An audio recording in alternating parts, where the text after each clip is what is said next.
আলহামদুলিল্লাহি রব্বুল আলামিন। আল্লাহ তাআলা শ্রেষ্ঠ এবং তিনি ছাড়া আমাদের কোনো মাবুদ নাই।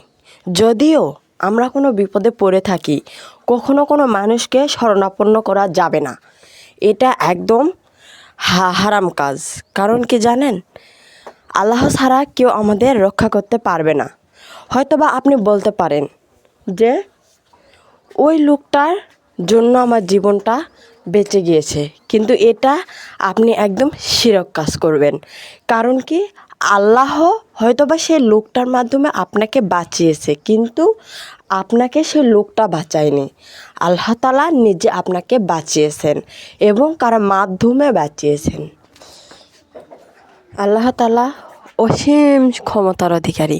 তিনি পৃথিবীটা সৃষ্টি করেছেন মানেই তিনি অসীম ক্ষমতার অধিকারী।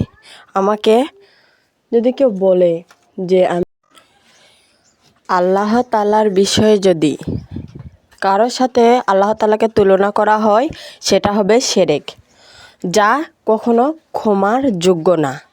আল্লাহ তাআলার সাথে কাউকে যদি আমরা তুলনা করি তাহলে সেটা আমাদের হবে শিরক, যা কখনো ইসলামে ক্ষমার যোগ্য না। যদি আমরা বলি আল্লাহ তাআলা এক, অদ্বিতীয়, তার কোনো শরিক নাই, এটা আমাদের পূর্ণি। কারণ কি, আমরা বিশ্বাস করি মনে প্রাণে যে আল্লাহ তাআলা